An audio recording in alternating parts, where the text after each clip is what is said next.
की हमने अभी बात की, तो क्या इस मात्रा में, इस लिमिट में गहने रखने पर क्या वेल्थ टैक्स भी लगता है? इस नाम की कोई चीज अभी एग्जिस्ट कर रही है? देखिए स्वाति, वेल्थ टैक्स हिंदुस्तान में लगता था, लेकिन 2016 को जो बजट पेश किया था माननीय वित्त मंत्री जी ने, उसमें वेल्थ टैक्स को हटा दिया गया था। हमारे यहाँ पहले नियम क्या था कि आपके पास में जितनी भी वेल्थ है, वो चाहे ज्वेलरी है, चाहे आपकी कमर्शियल प्रॉपर्टीज है, तो आपको अगर एक सर्टेन लिमिट्स के बाद आपके पास वेल्थ हुआ करती थी, तो उसकी आपको एक रिटर्न फाइल करनी होती थी और उस पर एक छोटा सा टैक्स लगा करता था जिसको हम वेल्थ टैक्स कहते थे। उसकी कलेक्शन बहुत कम आया करती थी। तो सरकार ने मार्च 2028 फरवरी 2016 का जो बजट आया था, उस बजट में से वेल्थ टैक्स को हटा दिया था। उसके बजाय सरकार ने क्या कहा था कि हम 2% का सुपर रिच टैक्स लगाने जा रहे हैं, जो कि उन्होंने सेस के रूप में और सरचार्ज के रूप में बढ़ा दिया था।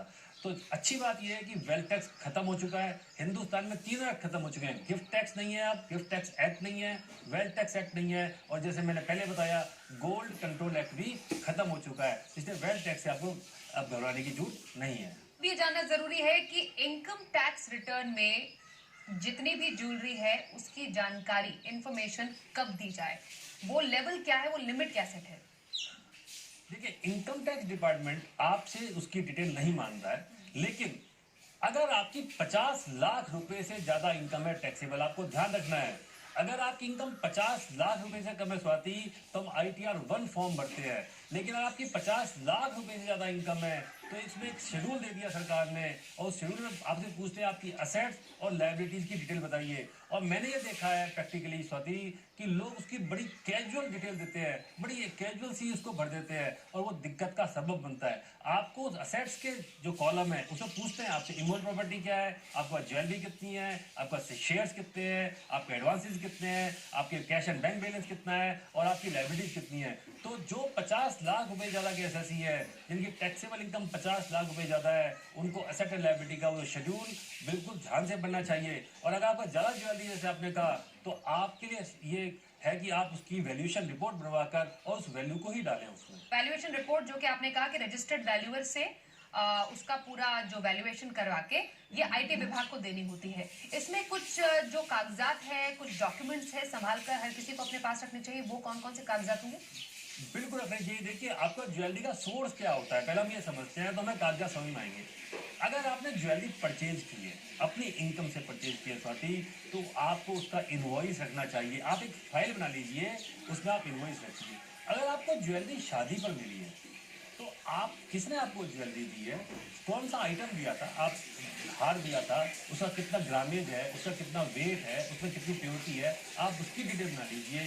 अगर आपको वसीयत में ज्वेलरी मिली है, तो बिल की कॉपी आपके पास होनी चाहिए। अगर आपको गिफ्ट में ज्वेलरी मिली है, तो गिफ्ट डीड जरूर बनवा लीजिए। और ये सारे डॉक्यूमेंट्स आप एक अपनी फाइल बना के रखिए, ताकि आपकी जो फिजिकल इन्वेंट्री है, जो आपका फिजिकल ज्वेलरी है, और जो आपके कागज है, वो आपस में मैच होने चाहिए। तो बेसिकली आप जैसे अपने गहनों को संभाल के रखते हैं, वैसे ही उसके कागजात को संभालना उससे भी ज्यादा जरूरी है। कल को अगर आपसे इसकी जवाबदेही होती है, आपसे जवाब तलब होता है, तो आपके पास उसके लिए प्रॉपर इंफॉर्मेशन, जानकारी देने के लिए होनी चाहिए। एक बार फिर कह रहे हैं, घबराने की जरूरत नहीं है, क्योंकि अगर आपके पास ज्वेलरी के पूरे कागजात हैं, तो आप बस वो जानकारी दीजिए और बस निश्चिंत हो जाए।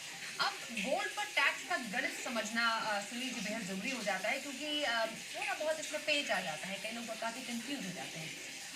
जैसे एक दर्शक हमसे पूछ रहे हैं, शादी में इन्हें काफी ज्यादा गोल्ड मिला, इनकी अपनी शादी थी, तो क्या अब उस गोल्ड पर टैक्स लगेगा?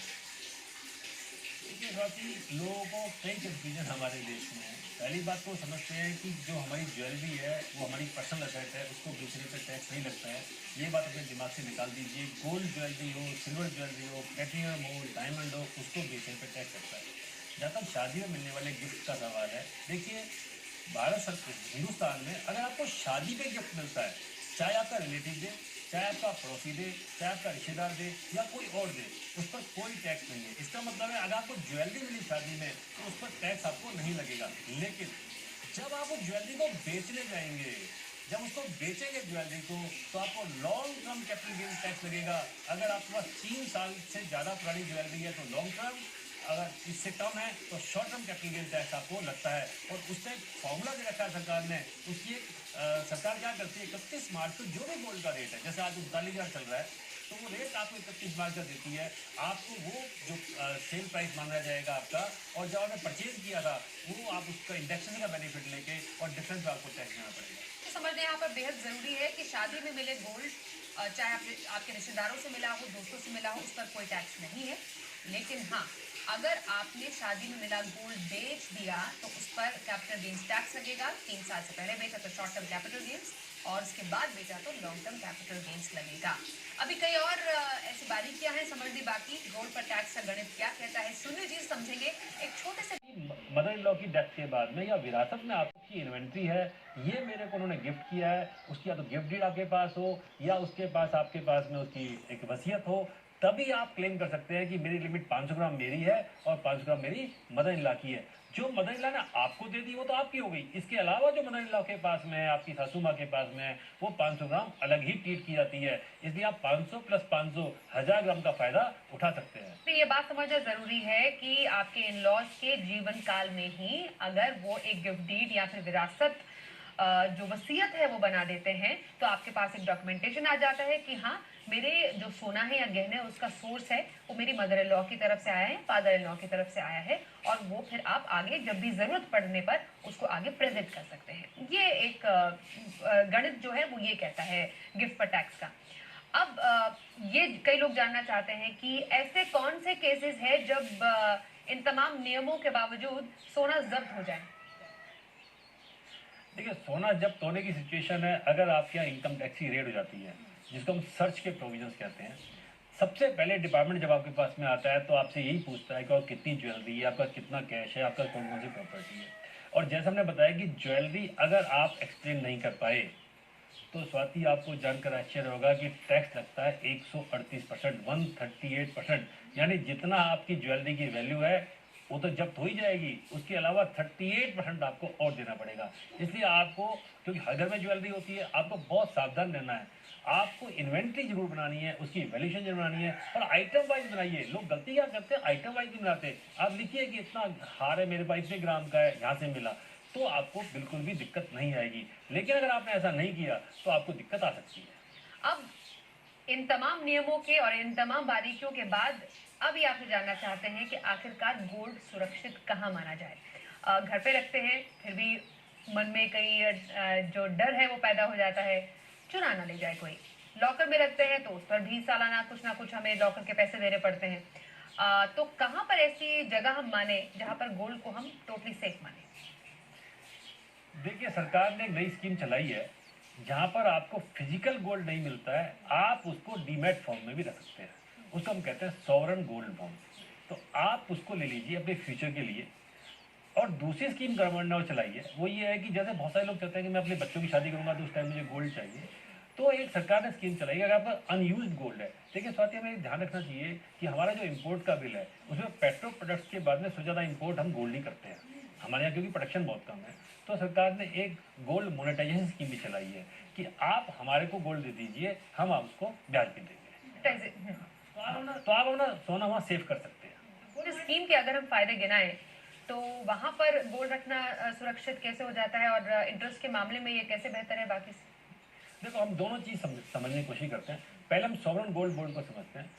अगर मान लो आपको 10 साल बाद, 5 साल बाद, 8 साल बाद गोल्ड चाहिए अपने बच्चों की शादी के लिए, तो सॉवरन गोल्ड बॉन्ड की आपको स्कीम सरकार ने दी है। उसमें बैंकों के जरिए, पोस्ट ऑफिस के जरिए सरकार वो स्कीम चलाती है। अभी दिसंबर 19 में उसका नेक्स्ट वो आने वाला है, वो 5-5 10 दिन के लिए, हाँ, नेक्स्ट टाइम आने वाला है। वो सीरीज आती है, तो अभी पहले अक्टूबर में आई थी, सितंबर में आई थी, अब दिसंबर में वो करेंगे। सरकार क्या कहती है, उसमें आपको ग्राम के हिसाब से ही आप उसमें वो करते हैं, पैसा लगाते हैं। 1 ग्राम, 2 ग्राम, 4 ग्राम, 10 ग्राम, 20 ग्राम, और एक आदमी 4 किलो तक उसमें अप्लाई कर सकता है। आपका नॉन सोर्स ऑफ इनकम होना चाहिए। उसको कहते हैं सॉवरन गोल्ड बॉन्ड। वो बॉन्ड 8 साल में उसकी मैच्योरिटी होती है, और उस पर आपको 2.5% का ब्याज भी मिलता है। और सबसे बड़ा फायदा क्या हुआ स्वाति, एक तो उसको कोई चुरा नहीं सकता क्योंकि डीमेट फॉर्म में। दूसरा फायदा, जो सोने के बढ़ते हुए प्राइसेज है, अगर हम देखें पिछले ओवर द पीरियड 10-15 सालों में सोने के प्राइसेज ने बहुत जंप मारा है। तो आपका, क्योंकि आपको गोल्ड बॉन्ड दिया सरकार ने, और आप 8 साल बाद आपको उतने अमाउंट का ही गोल्ड आपको सरकार आपको दे देगी, पैसा दे देगी, आप गोल्ड खरीद लीजिए। तो आप इन्फ्लेशन से भी बच गए, चोरी से भी बच गए, और आपको ब्याज भी मिल रहा है। तो ये बहुत अच्छी स्कीम है सॉवरन गोल्ड बॉन्ड। और सबसे बड़ी बात है, जब आप उस गोल्ड बॉन्ड को रिडीम करते हैं तो उस पर इनकम टैक्स नहीं देना होता है, क्योंकि सरकार ने उसको कैपिटल असेट की डेफिनेशन से ही बाहर कर दिया है। मोनेटाइजेशन स्कीम का, जिन लोगों के पास पुराना गोल्ड लॉकर में पड़ा हुआ है और वो चाहते हैं कि इस गोल्ड के बदले हम कुछ ब्याज हमें मिल जाए, या जब हमें जरूरत हो जब गोल्ड मिल जाए, वो बहुत पुराना हो चुका है, हमें आगे भविष्य में गोल्ड की जरूरत होगी, तो आप गोल्ड मोनेटाइजेशन स्कीम में सरकार के पास वो सोना जमा करवा सकते हैं और वो सरकार उस सोने को उसको पिघला लेगी, उसको बिस्किट में बना लेगी और आपको एक सर्टिफिकेट दे देगी। उसमें भी आपको 2.5% ब्याज मिलता है, 2.5%, और आप उसको रिडीम कर सकते हैं गोल्ड को फ्यूचर में। तो कई लोग यही समझना चाहते हैं कि जब जब उनके हाथ में फिजिकल गोल्ड नहीं होता है तो काफ़ी बेचैनी होती है कि माता पिता या विरासत में मिले हुए गहने, कई लोगों के पुराने हार होते हैं जिनके साथ इमोशनल वैल्यू होती है, तो वो गोल्ड मोनेटाइजेशन स्कीम में देकर उसको पिघलाकर वो एक इमोशनल वैल्यू जुड़ा होता है। तो कितनी पॉपुलर गोल्ड मोनेटाइजेशन स्कीम में हो रही है? बिल्कुल आपने सही सवाल पूछा। गोल्ड मोनेटाइजेशन स्कीम बहुत ज़्यादा पॉपुलर नहीं हुई। इसका बेसिक पर्पज था, जो गोल्ड ट्रस्ट के पास है, मंदिरों के पास जो गोल्ड पड़ा हुआ है, सरकार का पर्पज था कि वहाँ पे जो गोल्ड पड़ा हुआ है उनकी ट्रेजरी में, उसको हमारे पास में आ जाए। आम आदमी के लिए स्कीम बहुत पॉपुलर नहीं है, क्योंकि इमोशंस जुड़ी होती है महिला की अपनी ज्वेलरी के साथ में, तो महिला उस ज्वेलरी को कभी भी गोल्ड मोनेटाइजेशन स्कीम में नहीं देना चाहती। हाँ, जहाँ तक सॉवरेन गोल्ड बॉन्ड की स्कीम है, ये बहुत ही पॉपुलर स्कीम है। अगर अपने बच्चों के लिए, अपने भविष्य के लिए आप गोल्ड परचेज करना चाहते हैं तो इससे अच्छी स्कीम आपको नहीं मिलेगी। तो हमने आज अपने शो में जाना कि घर पर रखे सोने पर क्या